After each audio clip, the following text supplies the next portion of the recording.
How to unhide a post on Facebook. So if you want to unhide a post on Facebook, then first of all open up your Facebook application, and then you can simply go to the upper right corner which has that three-bar icon, and go for your profile, and then simply scroll down and choose photo or video that is hidden from your profile, that you have hidden from your profile.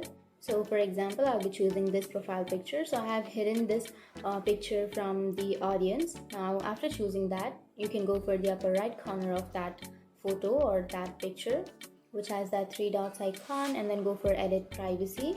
And under privacy you will have these options, right? Public, friends accept, and only me. So you can simply go for public, which is on the first option, and now that's it. You can simply go back. So that's it. That's how you unhide some posts or photos or pictures from your Facebook profile. And if you have any questions, feel free to comment below. Thanks for watching.